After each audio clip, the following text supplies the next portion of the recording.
Welcome back, curry crew. Today we have another delicious recipe for you. So today I'm in the mood for something sweet, something moist, and something very flavorful. So I'm gonna be making some awesome, moist, and rich carrot cake. So without any further ado, let's jump straight into our recipe.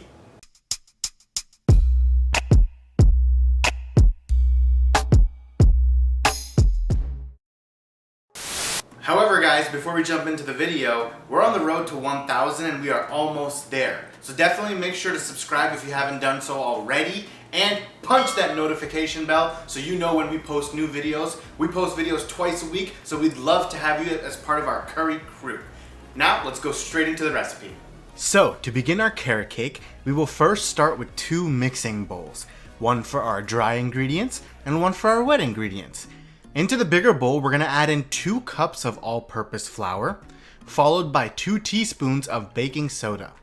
Next, we will add in half a teaspoon of salt, and now our spices. So for our spices, we'll be using 1.5 teaspoons of cinnamon, half a teaspoon of ginger powder, allspice, and clove. Now, I'm using this ginger powder, allspice, and clove mix. However, if you can't find that mix, you can also use pumpkin spice mix, or you can individually add a pinch of all of these spices into your dry ingredients. Next, we will add in a pinch of nutmeg, and now give it all a nice mix until our spices are well combined with the flour, rising agent, and salt. Once that is done, set it aside, and now we can start working on the wet ingredients. So first, we will add in 1 1/4 cup of oil. I'm using avocado oil since it is odorless and tasteless, but a little bit healthier than vegetable oil.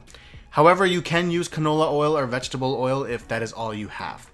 Next, we will add in 1 cup of granulated sugar or cane sugar, followed by 1 cup of lightly packed brown sugar. Then to this, we will add in 1 teaspoon of vanilla extract, and now we will start adding in our eggs.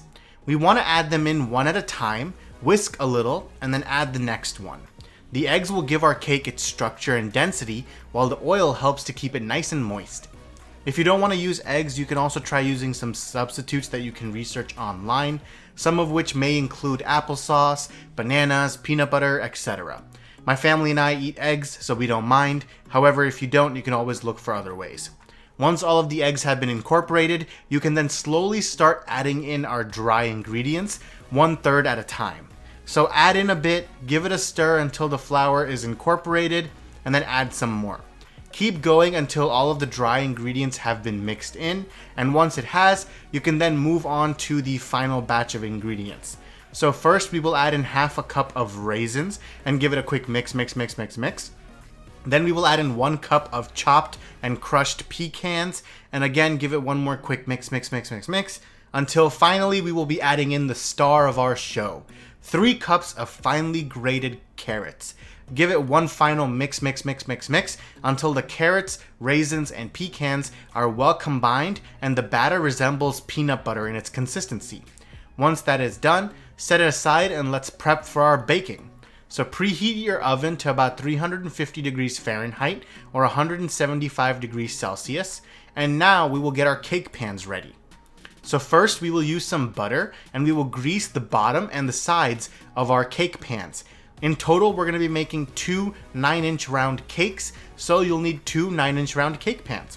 Once that is done, we will line the base of our pans with parchment paper. So the easiest way to do that is to take a large piece of parchment paper, fold it in half away from you, then fold it in half again from left to right until you are left with a square. Then take one end of your square and fold it towards the other side until you are left with a triangle. Using this triangle, we will measure to the center of our cake pan, and then we will cut the parchment paper triangle to that length. Once you unfold it, you'll be left with a nice circle for the pan.